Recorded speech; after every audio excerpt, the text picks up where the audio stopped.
up and let's start with Nicholas. Sounds good. Hello, everyone. Thank you so much for coming. It's great to see so many of you here. My name is Nicholas Garcia. I was a Fordham undergrad, studied philosophy, a minor in visual art, which is maybe the most employable combination of majors that they offer at Fordham University. But then I went into the ethics program as part of the 5-year joint program with my undergraduate degree. That was a fantastic experience that we're going to talk a lot more about on the panel. After that, I went on to law school. So I'm now an attorney. I worked for around 5 years in the Bronx County District Attorney's Office right out of law school. In their investigation division, I worked in the Economic Crimes Bureau and then the Special Investigations Bureau, which specializes in electronic surveillance and organized crime cases. And then I took a bit of a change 2 years ago. During law school, I'd done a lot of work on technology policy, advocating for more structural changes related to how technology can help people. So I decided to go back into that area, and I went to public knowledge, which was someplace that I had worked while I was in law school for a while. And at public knowledge now, I'm a policy counsel, which means that I am working in the kind of intersection of creating policy, creating law, and advocating for regulations, reforms, and everything under the sun related to technology policy. The mission of the organization is that we promote free expression, an open internet, and affordable access to creative tools and creative works. So we have a kind of wide-ranging mission that's related to technology in different areas of the internet. And I'll leave it there. I'll let my other friends here on the panel introduce themselves. Hi guys, I'm Maria. I'm currently an integrated vascular surgery resident at Montefiore. I graduated Fordham in 2015 from Lincoln Center. I was an English major and psychology minor. I decided pretty late in my undergraduate career that I wanted to go into medicine. And so I kept the English major, kept the psych minor, and squeezed in all of my prerequisites in the last 2 years. So I was clearly not ready to apply. And so with my humanities background, the ethics program and the accelerated degree was the perfect transition for me for kind of applying, but also having something else to do in the meantime. So initially, I think I took it as like a filler as a way to round out my application for medical school. But I do think it's made me a stronger physician and just a better medical student and person in general. I use my ethics degree probably on I would say weekly basis, not a daily basis, as a surgical resident, especially with our vascular surgery patients who are really sick, have a lot of comorbidities, and a lot of our surgeries are pretty extensive and extreme. We have a lot of risk versus benefits ratios, like in-depth conversations with patients and other teams and their family. But yeah, we can talk about it more if you guys have questions, but that's how I kind of got there. Great. I have a lot of questions. So I'm Patricia Voorhees, and I entered the ethics, for me, was more of a mid-career type of thing. Honestly, when I got out of undergrad, I had absolutely no idea what I wanted to do. I majored in economics and minored in computer science and history. I wanted to major in history. My father said, "You'll never get a job." So I majored in economics, largely because the guy I had a crush on was majoring in economics. And also did computer science. When I got out of college, I had no clearer view of what I wanted to do. But I did know that I wanted to live and work in New York City, and I wanted to work for a big enough company that I could see what people did so I could try and figure it out. So I started my career actually in the IBM Training Center, a training program at 590 Madison Avenue, where they trained me as a systems engineer, applying and implementing their technologies. At that time, it was mainframe database, relational database technology of all things. It didn't take me very long to figure out that that's not how I wanted to spend my career, although it was a great background in technology, which I've always been fascinated with. From there, I moved into sales and marketing because it was just something I was more interested in. A lot of my family was in sales and marketing, so I migrated over to sales and marketing. And then from there, I was recruited by my then customer, GE Capital, to work for them as they were looking at getting into financing for the information technology space. Had a number of roles at GE Capital, from marketing to business development, and ended up spending the bulk of my career as part of their mergers and acquisitions team. So I led large acquisitions for GE Capital at the time when GE Capital was a big part of GE and did a lot of acquisitions. So I was able to lead 14 different M&A transactions, everything from about $500 million to $3 billion types of transactions. They're big deals. What I liked about that was working with smart people and figuring out how to roll up our sleeves and get through constructive conflict and figure out how to make things happen. And what I also liked about it is GE was a strategic buyer, not a leverage buyer. So they were looking at grow businesses, not, squeeze everything out of it. But then I was recruited to become the pricing leader for GE Capital 2 days before the Lehman bankruptcy, which led to the Great Recession. So that meant I thought I was going to have a commercial role across these businesses, helping them figure out their pricing strategy across lots of financial products. Instead, I was sitting in a room with GE Treasury and with legal, figuring out which of our customers we could not fund, and watching the capital markets roll around the globe, and working with GE Treasury, trying to figure out how we could bring a portfolio down by $100 billion as quickly as possible, because the capital markets had changed overnight.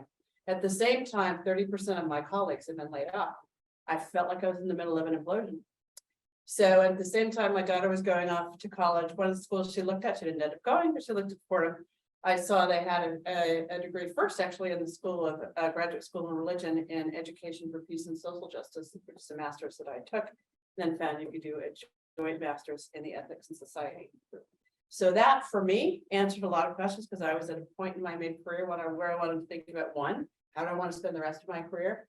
And how could I use the skills that I had developed in business and in the commercial world and try and pivot things towards a direction that I thought was more authentic and made more sense. So that's the journey. What I do right now is I am a strategy and mergers and acquisitions advisor for the Alta Group.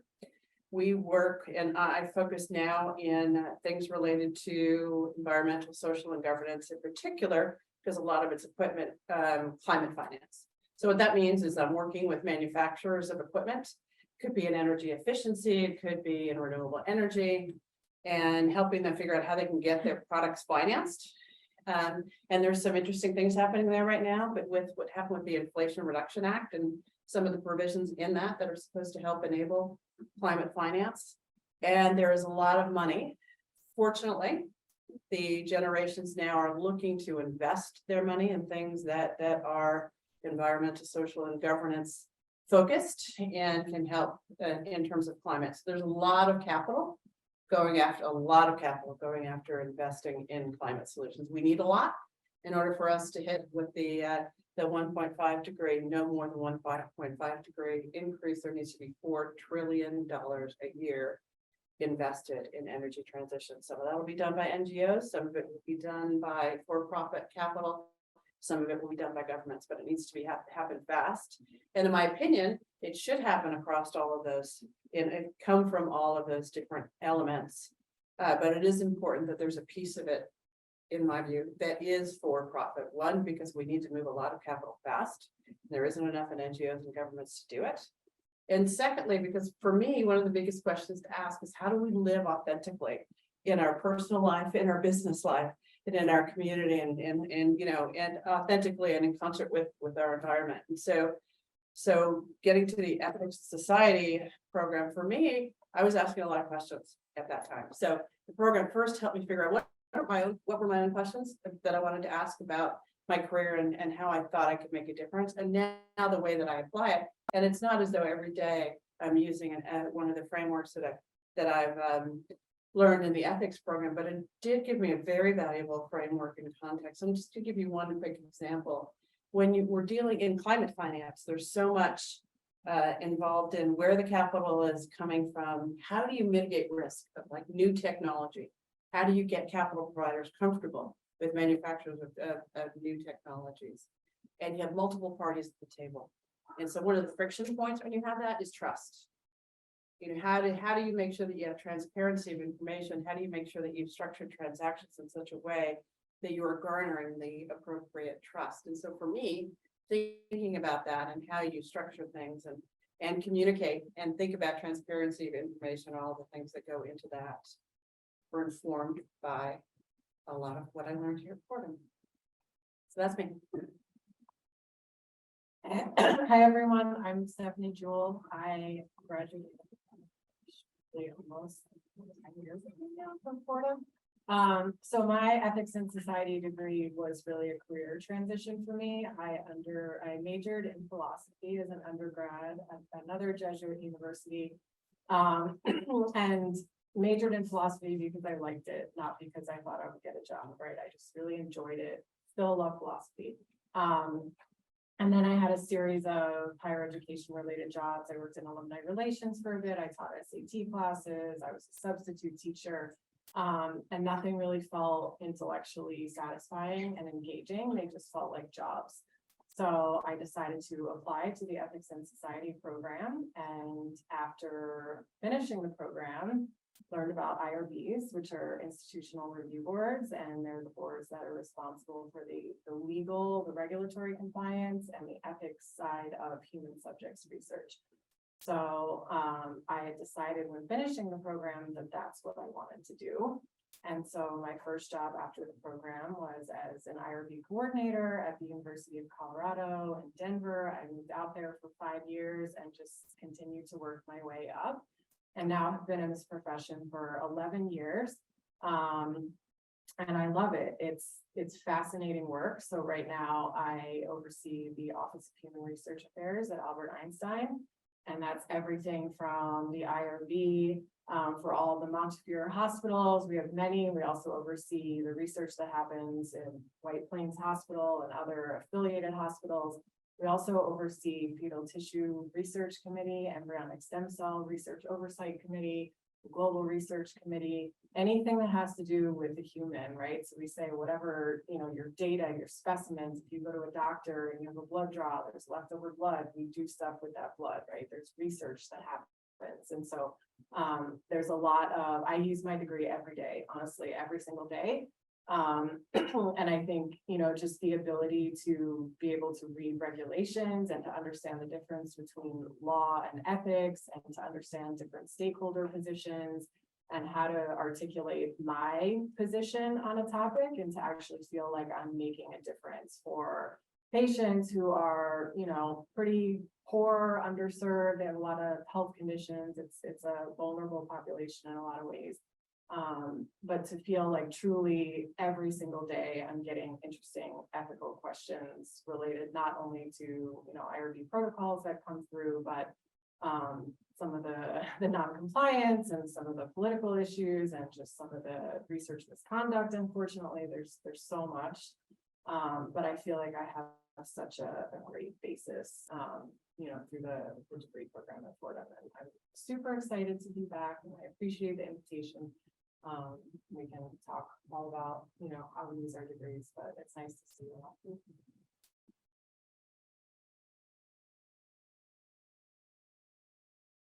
I'll start. Don't go to law school.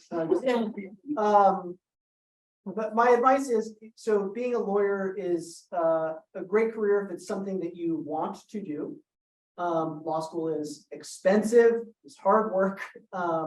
But if what you're interested in is the law, either in its practice, like in a more conventional sense in terms of litigation, you want to be in a courtroom, you want to do something like the criminal justice system, it's incredibly rewarding work. My time at the district attorney's office was really fantastic. As a first job out of law school, you have a tremendous amount of responsibility, and a lot of that is immediately related to ethics.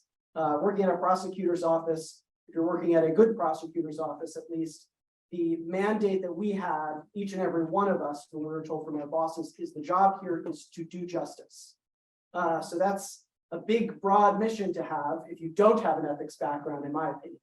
And when I went into law school with the background from the Ethics and Society Masters, I had a leg up, honestly, on a number of my classmates who hadn't really interacted with the underlying, philosophical underpinnings of the law. They haven't thought, very deeply about how society and these different interdisciplinary things like economics and psychology all come into play in legal work.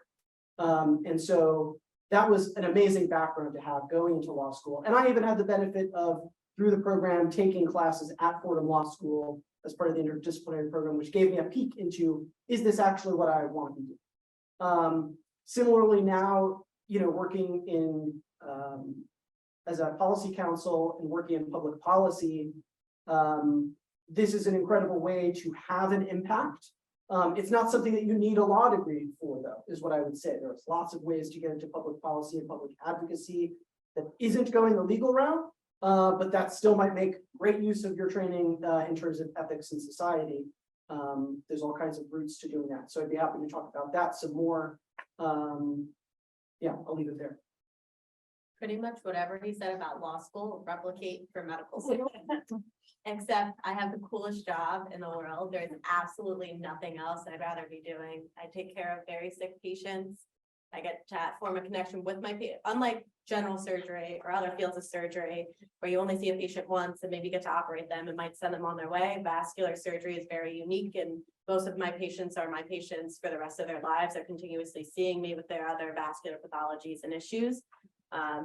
So not only do I get to operate and see really cool things there in the operating room, but I get to have a really close relationship for my patients with, for a really long time.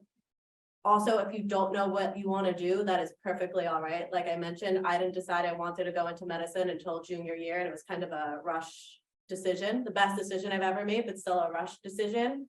And additionally, the advantage of our ethics program is that I got to take law school classes, I got to take philosophy classes, I got to take a class in our theology department. And so you get almost like a taste of what these different more graduate programs are like, and you can see if that's something that interests you there.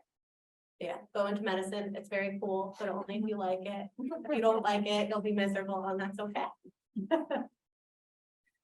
So let's put the flag up there for business. There's a lot of work to be done. So we certainly have gone from a, if you look at the kind of the arc of what's happened in the business world, from shareholder activism, the profit for shareholders being the only consideration, to one where there's much more of a view of stakeholder capitalism, looking at all this, whether it's in the community, not only investors, customers, all pieces of it. So there's a lot of work to be done, but there's a tremendous amount of focus on it. So from a career standpoint, there's a number of things that we do. I love what I do. I've always been a deal person. So for me to look at something and say, how can we bring people together and create value in what matters? I love it. So for me, figuring out how to do that in a way that, to me, I felt that a difference is a big deal. There's going to be a tremendous amount of capital that is being focused and deployed towards what's happening in climate, and also some of the social and governance issues that are facing us. So there's jobs for investment professionals where you can focus on that, and you can focus on impact investing. There are, if you have more of a science and are more interested in the environmental sustainability piece of it, just about every big company now has a chief sustainability officer and a group of folks underneath them that are doing everything, figuring out where they are from their carbon footprint today to how they're going to change that. If you're interested in design and engineering, they're looking at circular economy types of approaches. How can we design products, and how can we design buildings so that they are net zero? So there's a tremendous amount of work. If you're interested in real estate, if you're interested in engineering and in data, actually, I have my daughter, she did not get an ethics degree, but she did get a degree in data science. But before that, she started in a nonprofit, and she decided she'd love to influence policy. So she's now the director of data science for the Bronx Defenders. So she's learning a lot of data about what happens in the justice system to help influence policy. So I bring that up to say, if you're interested, if you have interest in technology of justice, there's ways to go. If you're interested in engineering and justice, there's ways to go. If you're interested in finance and investment, there's ways to go. Many companies also have a CSR, a corporate social responsibility officer, that is really looking at all the stakeholder pieces of it, and often have underneath their responsibilities how the company is impacting customers and how they're impacting their employees and their local community. So there's a lot that you can do, and a lot of different career paths you can do in business that would benefit from a background in ethics for sure, and could bring together other interests that you may have.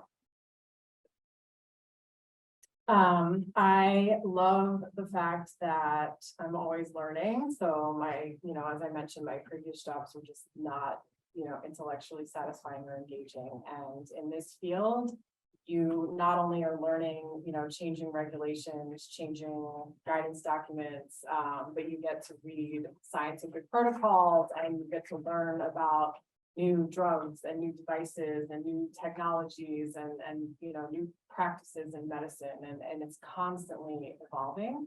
And it's actually what I love personally about this line of work is being the philosopher and being the ethicist at medical school. And so being the one that people go to and say, here's what I want to do, here's the science behind it, here's the protocol, and kind of being able to bridge those conversations between the researchers, the physicians, and then the regulations, and then also looking at some of those underlying ethical issues. So I was someone that never wanted to have patients. I was always like, no, I'd nearly pass out with blood draws, right?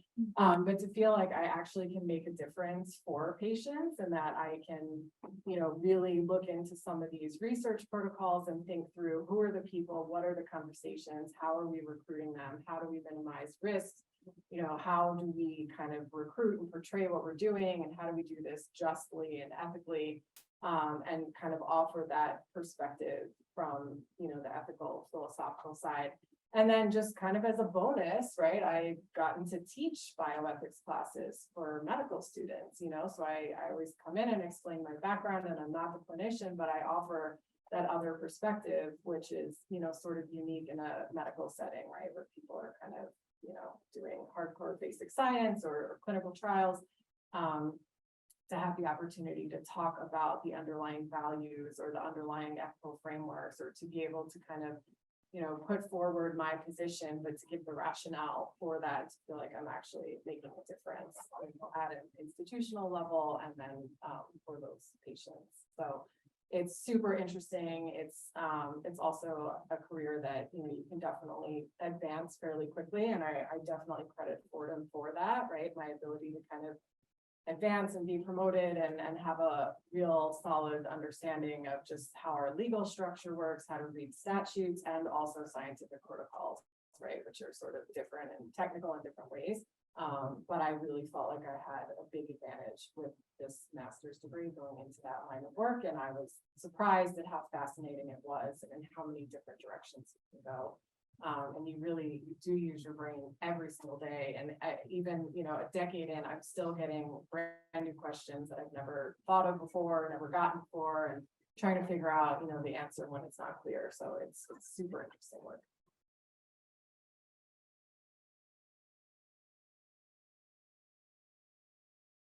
I can start. Sure, I'll start. So the two that kind of come to mind, there's a really interesting and very ethically uncomfortable area of research in emergency settings. So if you're thinking about, we had a trial recently, the patient goes into cardiac arrest or is in some sort of, incapacitated situation where we are not able to consent that patient because there's no time, there's no ability, perhaps they're, unconscious, and there's also no ability to consent a legally authorized representative or a family member.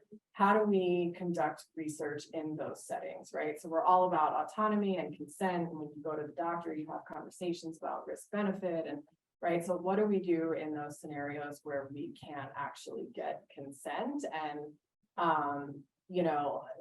so these are sort of randomizing standard of care, you might say, right? There are people who when we have these conversations, become very uncomfortable at this idea that you're going to put someone in a research study without them knowing they're in a research study, right? And some of those research procedures are actually pretty risky. And in some of those studies, one of the outcome measures might be death. So that these people are in bad situations, a lot of them are going to die. And so that is really one area of research that is very complicated from an ethics perspective, right? And so you kind of have the clinician saying, well, we need to do the research, we need to figure out what's the better way, we want to advance generalizable knowledge. And then you have the others who are really focused on autonomy and, no, we can't do this, we can't put someone in a study without their knowledge. So that's one area. And then the other one that's come up pretty recently and more so than I've ever seen before, maybe because of the pandemic, is we've had instances of physicians conducting research without approval, without IRB approval, without consenting patients, without even either acknowledging or recognizing its research. And so one really interesting case right now that we have not even begun to resolve involves patients who actually had a surgery which was not considered standard of care. It was more so an experimental technique, not exactly standard. And this was done on the patients without their knowledge. And some of those patients unfortunately had some adverse effects. And so now, you know, one of the big ethical questions is, what do we do with those patients? Do we tell them that they were, you know, that they had received a procedure? You know, my argument would be yes. There are a whole lot of considerations there. You know, sometimes it may do more harm to tell a patient something. In other cases, it's absolutely the right thing to do to tell them, you know, whether it's a security breach or their data, you know, the HIPAA issue or something much more serious like a surgery that wasn't exactly what they may have thought it was, which is one of our most disturbing cases here. But these things come up all the time, right? So there's constant non-compliance. There's sometimes, you know, intentional misconduct. There are all sorts of things that happen, and to just really figure out, you know, what is the right thing to do. And our executive dean, you know, that's always his it's always his answer is do the right thing, which I really appreciate, but what does that mean, right? So to kind of be able to step back and think through the stakeholders and how do we really decide what the right thing to do is, and how do we approach that sensitively. So do the right thing. It reminds me of my GE days. We had training every year, and it was called the spirit and the letter. And what they would start that with is saying, okay, here's what our compliance policies are, and that's the letter. But then spend a lot of time talking about the spirit of it. And one of the tests they did was they said you really have to think about when you're facing a situation or a transaction, and it's causing some red flags for you, is do your own New York Times test, which is sit back and say, what is really happening here? And if that was in a New York Times headline the next day, and your mother was reading it, your grandmother was reading it, how comfortable would you be? Whether or not you could forge a case that it was within the actual letter of what the compliance policy is. So that's something to think about. To talk about some things happening in the area that I'm in today, there's actually a lot of debate happening, broadly speaking, in environmental, social, and governance investments. You may, if you read any of this stuff, you may have read that states like Florida and Texas have mandated that their pension funds are not invested in funds that are focused on environmental, social, and governance elements. They also, in the state of Texas, for example, have instituted a state law that says that if you are a financial institution that in any way does not do business with the ammunition and gun industry, that you can't bid on state contracts. So there is a lot happening at a state level that is trying to change and look at in ways that are going a different direction than I think they should with environmental, social, and governance. But on the other hand, if you look at just general change policy, you know, if you look at the arc of change in society, in order for change to happen, you have to tease it up so that all the players are out there and you're starting to bring the debate to the fore. And so that what I just brought up could be examples of that coming to the fore. On the other hand, there's a lot of practical matters to be solved.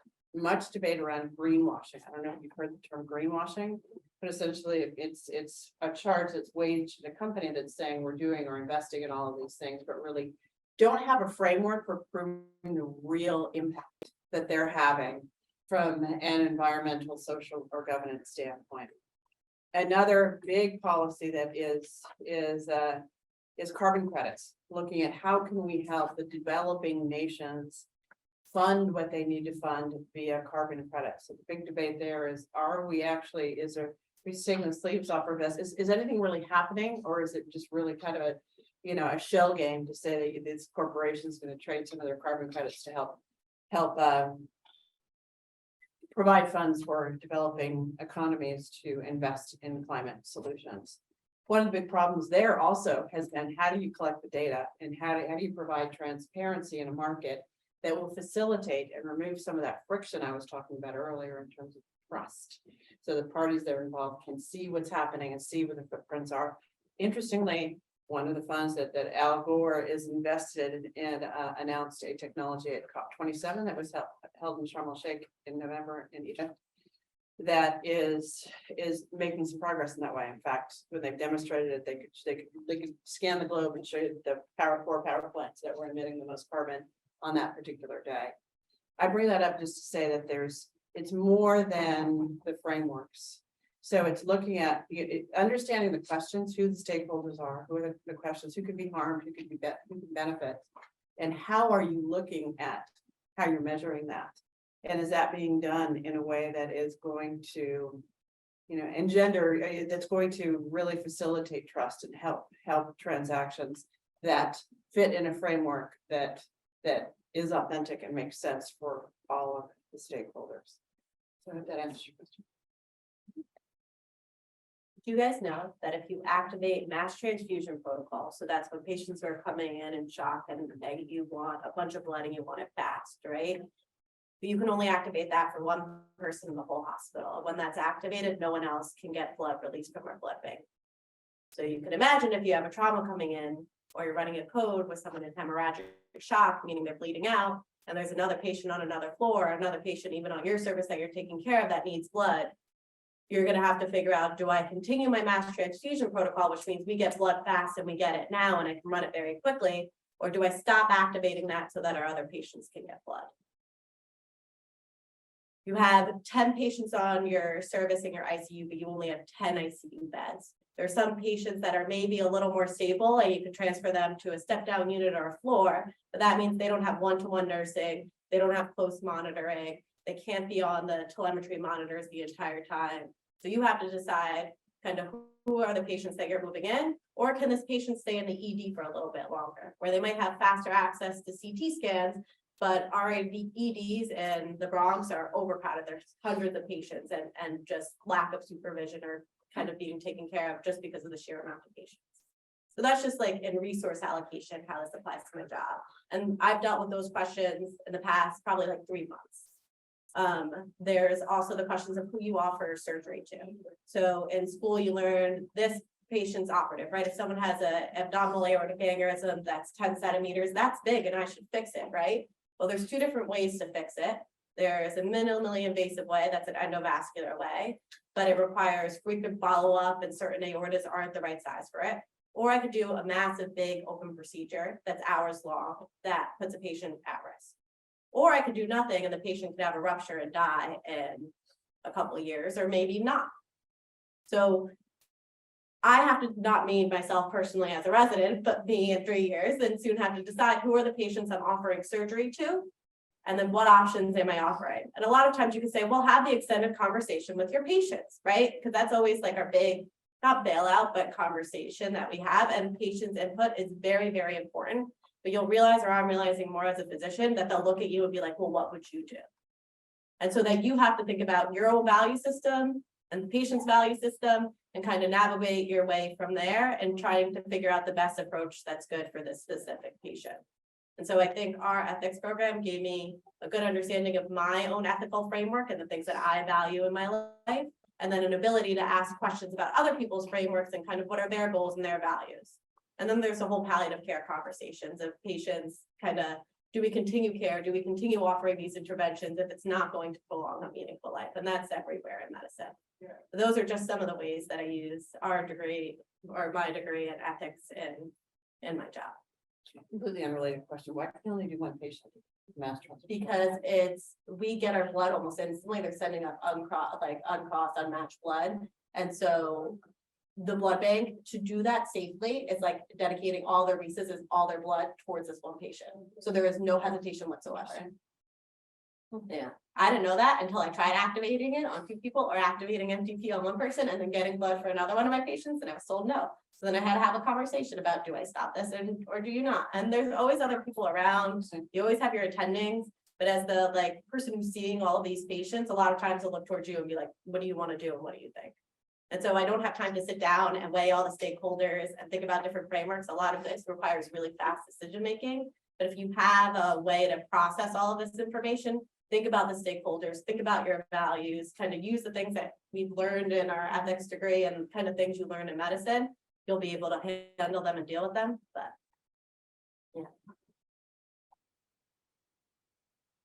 Great. Those are some amazing examples. I'm kind of build off your structure here in that.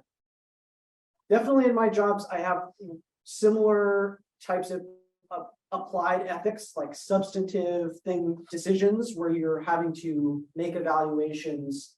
And that's going to come down to your own understanding of what the right thing to do is, and also weighing the intersecting value systems that you're operating with.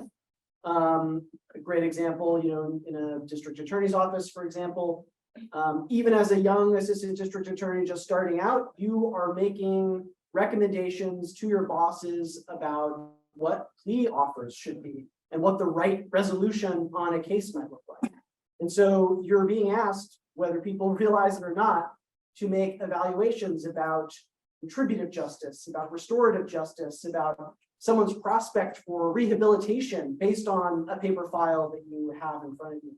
And you do always have supervisors and people who are experienced that you can consult with. Sometimes if you're lucky, you have experts like clinicians that have been working with someone who's criminal justice involved, and you can get recommendations. But at the end of the day, like Maria was saying, you're often sitting in front of someone who's going to say, what do you think? You're the person who's the closest to this, who is synthesizing all the information. I want to know what your decision would be. So decisions like that exist in the criminal justice system. Going into government policy, you have similar types of conflicting or intersecting ethics systems that you're always trying to manage, especially when you're talking about multiple stakeholder groups that are working together on an issue. For example, right now, I do a lot of work on copyright reform, not as life and death as medicine, but you have balancing stakeholder groups that you're interested in. You're interested in thinking about artists and are they getting compensation?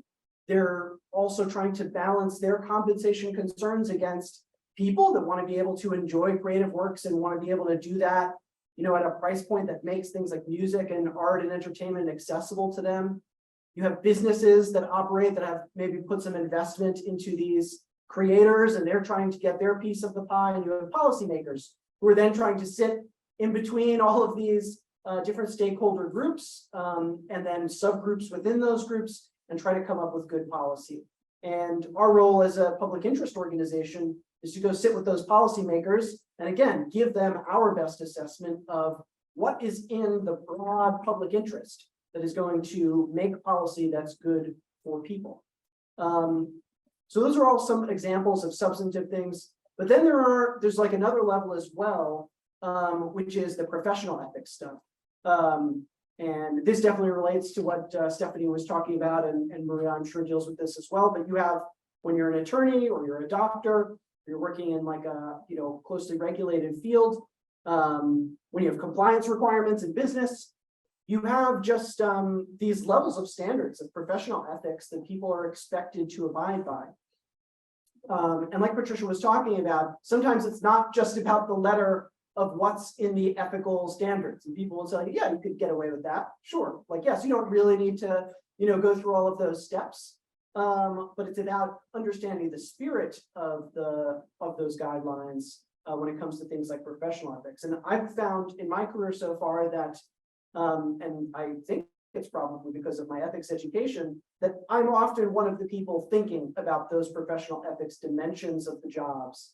And I've found myself as an impromptu counselor to colleagues who are struggling with the decision that they're making, or have been asked to do something that they're uncomfortable with, or have a particularly hard decision on a case. And having a background in that kind of ethics education, the intersectionality, it gives you the ability to sit with people, work through it from their perspective, work through stakeholder perspectives, and try to help evaluate and make good decisions.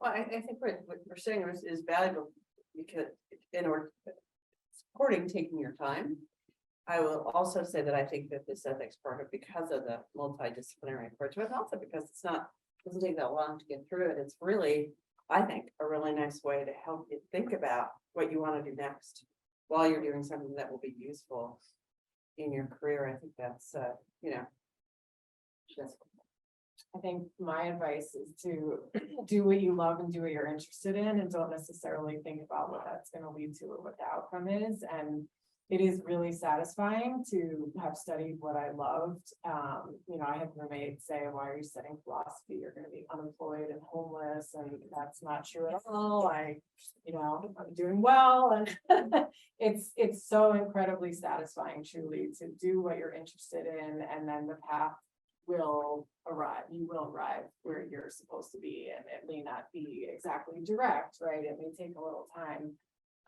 But also just, do what you're interested in and try to fill your gaps in knowledge. That was kind of always my strategy when I was taking classes, was what do I know nothing about, right? Because really in your professional life, whatever that is, the more you can connect with people and the more knowledge you have in different areas, the more you can build those relationships. And so much of your success is also based on your relationships and your ability to understand and communicate and learn, right? So fill your knowledge gaps and do what you like, and don't worry too much about where it'll take you. Yeah, careers are long. I think that's great advice. They're long, and I think you hear so much about follow your passion, and people get frustrated, like, oh, I don't necessarily know what my passion is. Follow your curiosity. What are you curious about? What do you want to learn about? And follow that. I know certainly that many of the jobs that I've had in my career, I didn't know existed when I started my career.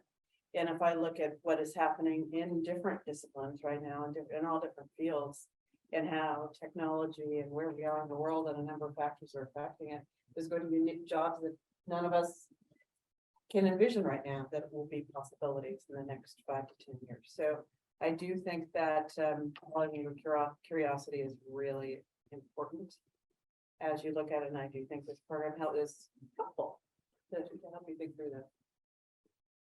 I'll add one more thing, which is get practical experiences if you can to augment the academic work that you're doing. Like I mentioned, I was working as a paralegal during the time that I was in the ethics program, and it was at a litigation firm that did asbestos litigation. Obviously wasn't like where I wound up or exactly what I was interested in, but it was an opportunity to work in a law firm, right? And it taught me a lot about what I liked, what I didn't like, about whether I thought I really did want to go to law school, even if they didn't understand the ethics program. My boss used to sometimes, he would like come into my office and be like, hey, what's the degree that you're getting again? I explain about the interdisciplinary ethics and society program and be like, that's great. I've got the perfect job for you. I need you to move all these boxes from this office to that office, right?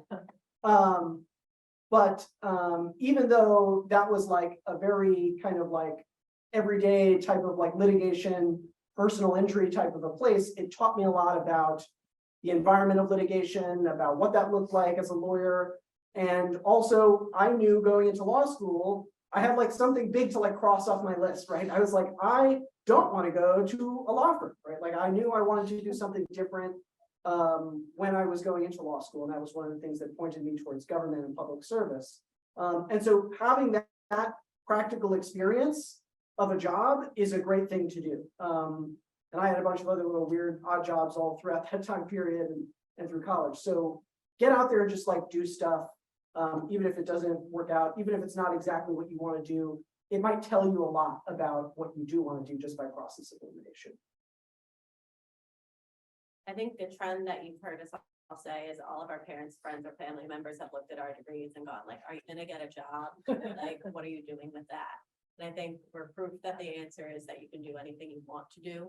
So one, don't let any people pressure you into majoring something or pursuing something that you don't want to do just for a job aspect, because those are the people that are in my lives or friends that are severely unhappy with what they're doing, right? Two is you can sell any type of humanities degree, especially this ethics program, in any way that you want to get into any job that you want. Because we are taking a multidisciplinary master's program, you can say like, oh yeah, I had that statistics class where I was able to learn this basic amount of this. We have this in a project. I have some experience and can help with that. I've used my bioethics degree or IRB experience to work on research protocols for our research group. So there's not gonna be a job description that says like, we want someone who has a master's in bioethics. Well, actually, there probably is. They're not 100%. They're 150%. However, you can apply this degree to jobs that don't have that description and it will help you out exponentially. I just stopped talking. And the world is increasingly interdisciplinary. So like I mentioned a little bit at the top, I work in public policy. But we just hired a fellow for the summer, who's a technologist. They don't have a background in policy at all. They were working at a tech company and they just opened their eyes one day and they were like, I want to make a change. I don't like some of the directions that I see things going in and I want to do this. And we, I talked to them and I was like, apply to this. I know it says that like policy experience or law students or whatever, but you can look at someone who has a different kind of a background and say, we want to have this knowledge in our organization. And increasingly, that's the case in many, many fields. So yeah, experiment as much as you can.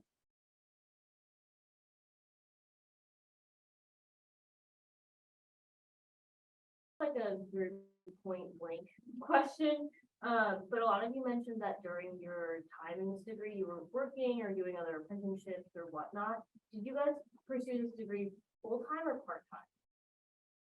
I was working full-time and then did this, I think, like 2/3 time. So Okay. my lunch hours, my weekends, my evening, like it was a lot of, but it felt really great to be able to accomplish that.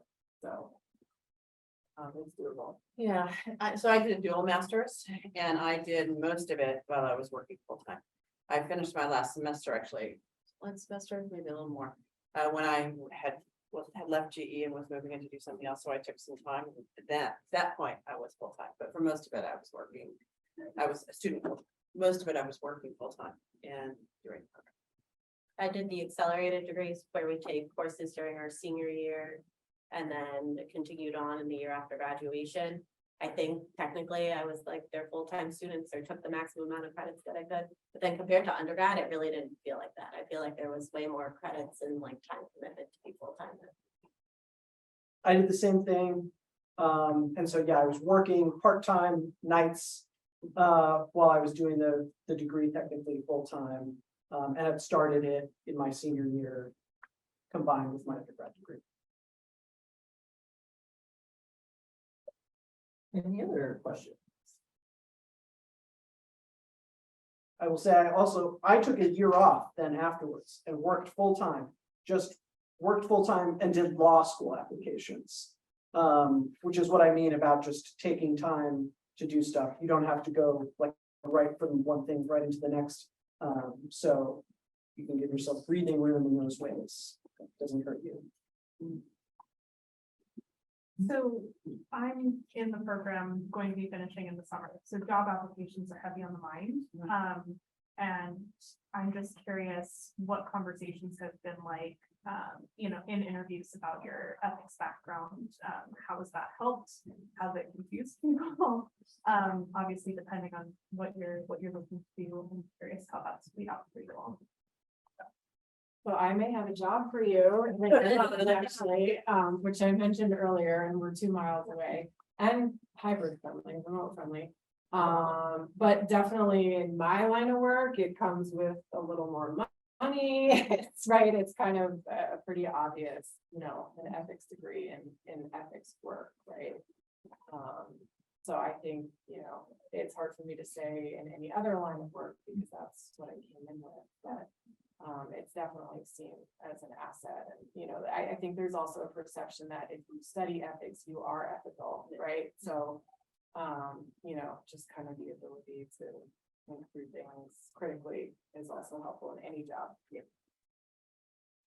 Yeah, for me, it was taking a background in business and generally in technology and using the ethics as a way because I wanted to really focus my career on climate investment and things around environmental, social. So it really helped me to explore those into as a way to help make that pivot. And a lot of the experience I already had moving in another direction. So And a lot of it for me was a little bit different because I was building a business on my own. I was starting out, so. I think just be prepared to, people see the degree and they're like, ooh, that's interesting, what is that, right? So first be able to describe, like, give them a short, brief, 1-2 sentence liner to describe it. And then 2, they'll be like, oh, what did you learn from that? Can you tell me something interesting? So I think people seeing it on your CV or your application is like definitely a point to talk to. I don't think it got me into medical school. I don't think it got me into residency, but I think it gave me something to talk about during interviews because it's something that not everyone has. So just be prepared to answer those 2 questions in a meaningful way that might help you out with getting that job. I think you should. Yeah, I think that depending on the job that you're applying for, I'm sure you can probably think about, what did I learn in this program? How can I apply something that I've learned that's interesting, that might be interesting to that person because it's interesting to this job. It's germane to this job or this industry. So I would look at it that way. Yep, same thing. People are interested by it. They're like impressed by it. Like, oh, cool. You've got a master's ethics and society. What is that exactly? Can you tell me what it is? Is frequently the what I've heard in interviews, and take it as an opportunity to talk about something from the program that you're interested in, that you took from the program that applies to the job. It's one of the benefits of it being so interdisciplinary and broad, right? Is that like there's so many jobs that you can have a different thing that you can take from the program and apply to the discussion. And yeah, interviewers love that, especially if you can bring in something that's maybe outside of their usual skill set of like the people that they hire, be like, here's something particularly interesting from the world of sciences or psychology or something like that, or theology. Like, for example, I know that in my field, we work in coalition frequently with the United Church of Christ, which does a lot of communications policy advocacy in a variety of historically Black churches that have a big social justice, element. And so to be able to speak with some confidence on this is how theology like links in. I understand these people. I know how to like, build a bridge to these stakeholders in this way. That can be hugely valuable.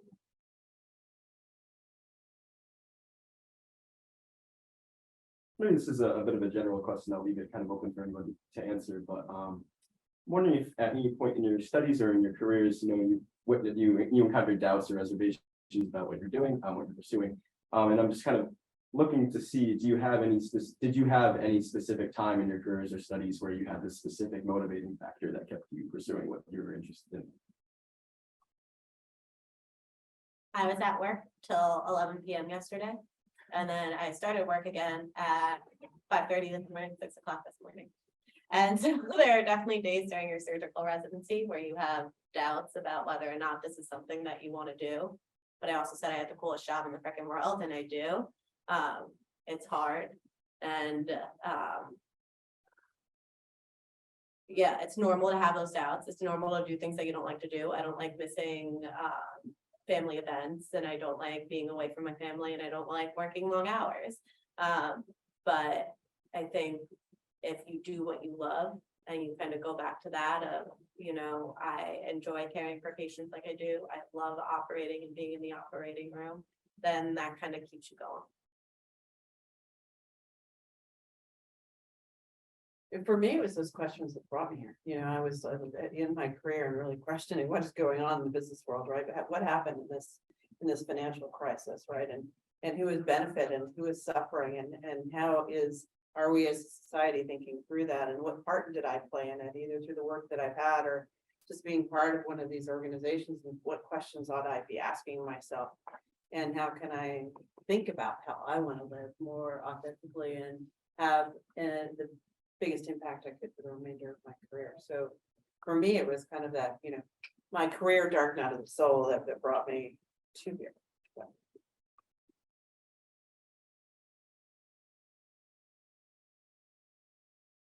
There are definitely days that I feel like I'm doing something so far from this, right? Kind of I spend 8 hours on like HR issues or management issues or budgets or whatever, right? It's kind of like, I just want to go back to the ethics. I just want to, have the chance to do that again.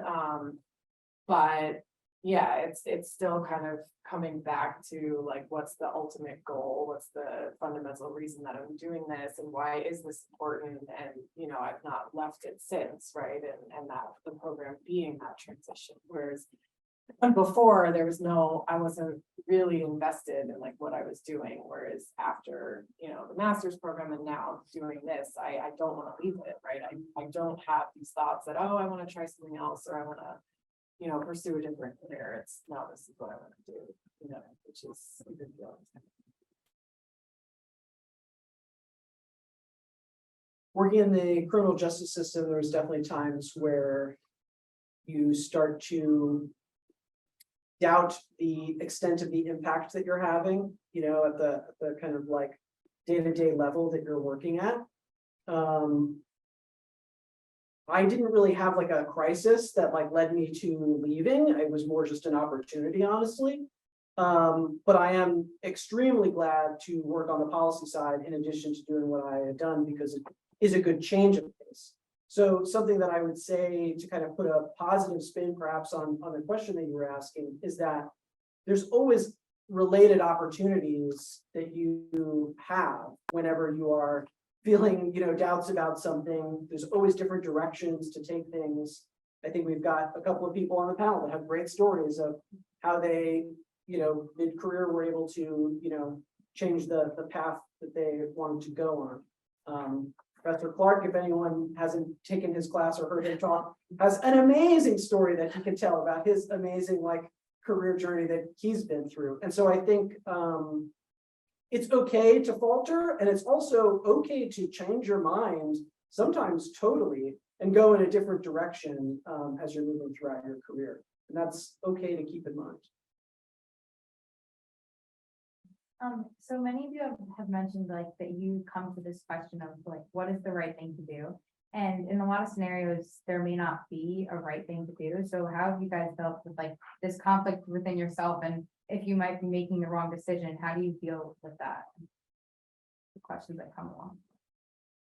I think that my opinion is that a lot of the ethical questions that we face, what makes them interesting is that there's not an easy answer, right? I mean, that's really kind of the essence of it, right? There's a lot of the difficulty of sorting through it and sorting through who might benefit and to what extent and how to think about that and to whom might it be detrimental. So it's that's the richness of it, right? I think it's not straightforward. I think in our society it's probably becoming less straightforward. And so I also think that's why in each case, unique case, being able to have a tool set that you can think about, first of all, starting with the right questions. Then, you know, if and where you can, getting some smart people around who have some depth in different disciplines to help you tease through those is really important. But I think that's the nature of it, right? These are rich, difficult questions. These are such good questions that you're all asking, which is really fun to hear. And yeah, I think other people around you, you know, you kind of have your colleagues who may not have that ethics background, which you do bring, but the people who, you know, you do respect in the way they think about things, it's kind of, you know, bounce those ideas off of other people because it is really hard, right? Like we do feel responsible and, you know, thinking back, like even during the pandemic, everything went out the window and, you know, IRBs couldn't follow the law. Like we literally couldn't follow the law. We had to make things up and we knew we were doing things that were, you know, out of compliance and it's this whole letter and spirit of the law thing, right? So it was back to, you know, what is like the fundamental purpose and what is the right answer? And all these people are dying and, you know, like I felt responsible for an investigational drug or we're getting all this pressure, you know, we have to open this trial tomorrow and these are risky trials with dying patients and that was so overwhelming and you do really feel responsible, right? If you're making the right choice or the wrong choice and like you are impacting someone with your choice. But I do think, you know, to kind of be able to think about it and to trust, you know, that you have a good basis and a good background to think through it and, you know, also being able to kind of talk it through with other intelligent people and kind of arrive at a consensus, you know, I definitely ask my assistant directors all the time, what do you think about this, what do you think about this, what about that, and playing devil's advocate, and right, really trying to pinpoint, this is the best we can come up with, but yeah, that is what makes it so fascinating. I think one of the hardest things for me in the ethics program was not like arguing different points and seeing different perspectives. It was like finally making one decision and saying, this is what we should do. And I was continuously really bad at that. And then also finding that one specific ethical question that I needed to ask in this like complex ethics situation. And then, believe it or not, those are the two things we kind of have to do in medicine is one, you have to get to the root of what's the real ethical question here, and you have to make a decision.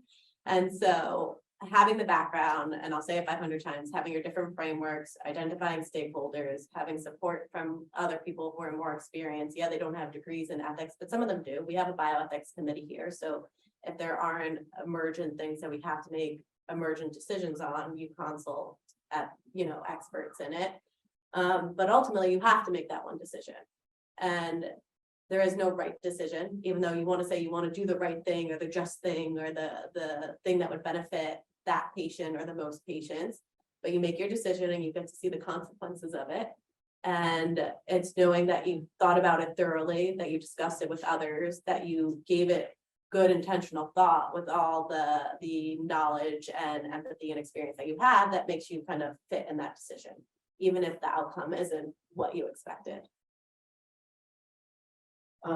I don't think it can be underestimated, the value that just spending time thinking about problems in advance before you're dealing with them and understanding ethics and morality, and thinking about what that means for you yourself gives you a remarkable ability to approach these problems with more confidence than other people do. Or sometimes you have people that approach problems with misplaced confidence because they have no underlying examined framework for making decisions. And in those situations, I found that the value of the ethics study was in exactly identifying, like, well, let's hold on and be cautious in how we're moving forward here, because there are different ways of looking at this. There are multiple frameworks through which we could view this, and the decision maybe isn't as black and white as someone initially wants to, go forward with. So that's almost kind of the opposite of what you're asking. That's like introducing more uncertainty, where sometimes people thought there was certainty, is one benefit of ethics. The other side of it, though, is like I was saying, is that if you've thought things through a lot, if you already have a good understanding for yourself of how you think the right way to operate is, and you've thought through problems in advance, addressed a lot of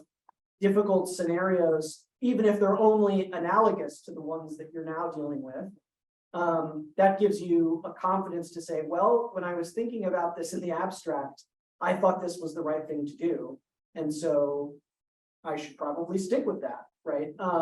Versus feeling sometimes the pressure of a real world situation where you're like, oh man, now that I have to actually make that call, is that the right thing to do, can seem very difficult. But having the just time, which is quite a luxury of going through the program and thinking about this stuff very deeply, making decisions for yourself about where you are on these things, can give you a tremendous amount of confidence in approaching a problem that other people might see as almost impossible from an ethical standpoint.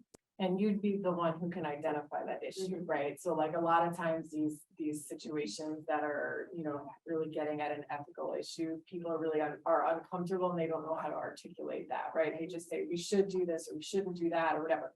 You can be the one to say, here's what the issue is, right? This is what the ethical issue is. And then you can have that conversation in a way that makes more sense. Right. And I've seen that happen, in IRB meetings, right? If we're discussing protocol, to be able to just like offer that observation of, here's what the challenge might be, that's a huge part of it. I've been working a long time now, and I can tell you that something that is rare, but is incredibly high impact, is an ability to simplify complex problems. Because there's so much going on these days, there's so much data, there's so many stakeholders, there's such an increase in the velocity and amount of communication around issues and among stakeholders, that there's just so much complexity that can be introduced. So to be able to have some frameworks where you can really simplify things that are complex has a tremendous impact. And part of that is starting to even understand what the questions are. So I mean, I think that being able to simplify and understand what is really at the heart of the matter, think about what that question is, and then how you build bridges and influence policy stakeholders as you need to is, it's a rare skill, to be honest. It's not, in my experience, it's not something that a lot of people have. And I think this program can help you.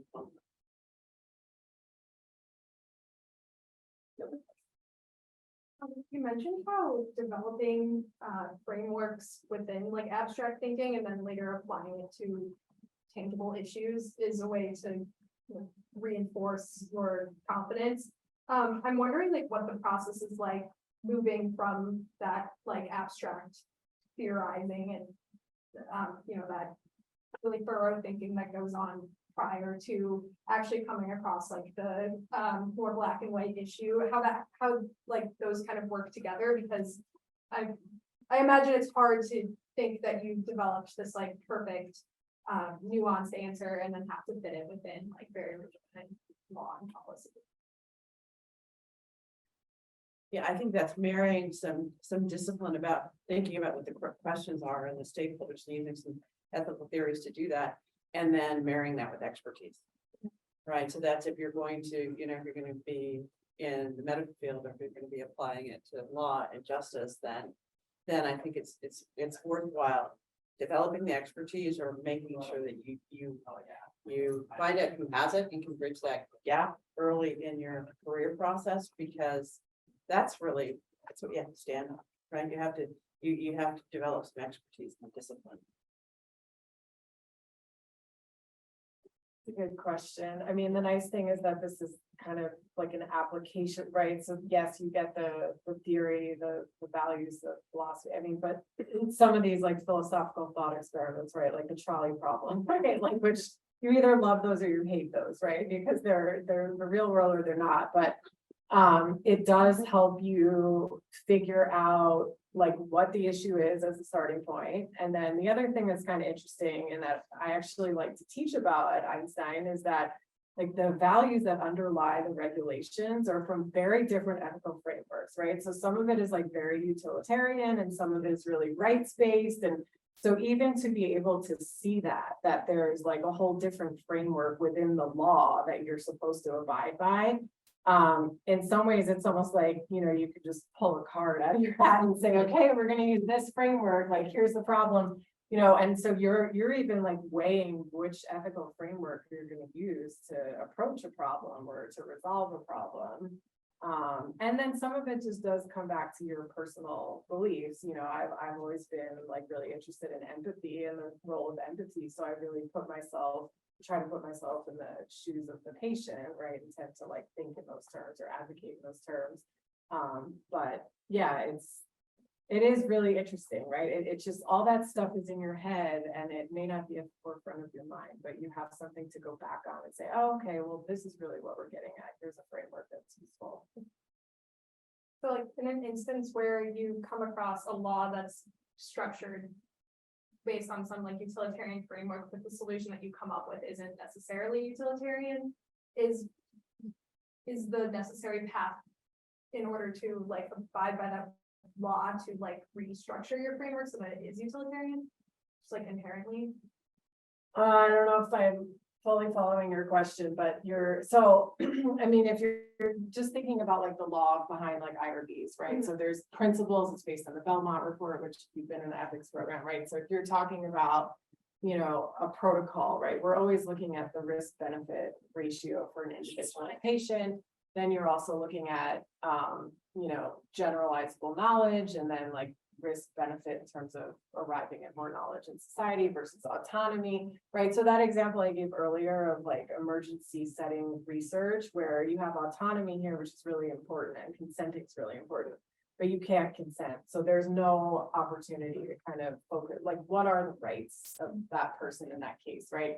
So you're kind of looking at, can I offset, you know, one aspect of autonomy with something else, when really we're trying to run this trial, we're trying to like make the benefits outweigh the risks, we're kind of taking that framework, but we can't forget altogether about these other values, and so how do we make sure that that person's rights are maximized, even when we can't consent them, or we can't treat them in the same way that we would somebody who's competent and an adult and aware and whatever. So it's interesting, like when you take the philosophy classes or the natural law classes, to just like look at the written language of the law itself and to just see that they're not all coming from the same place. But you are still kind of trying to balance all of those values in this line of work. I don't know if that answered your question or not. Thank you. You can always email me. We can talk about all this later.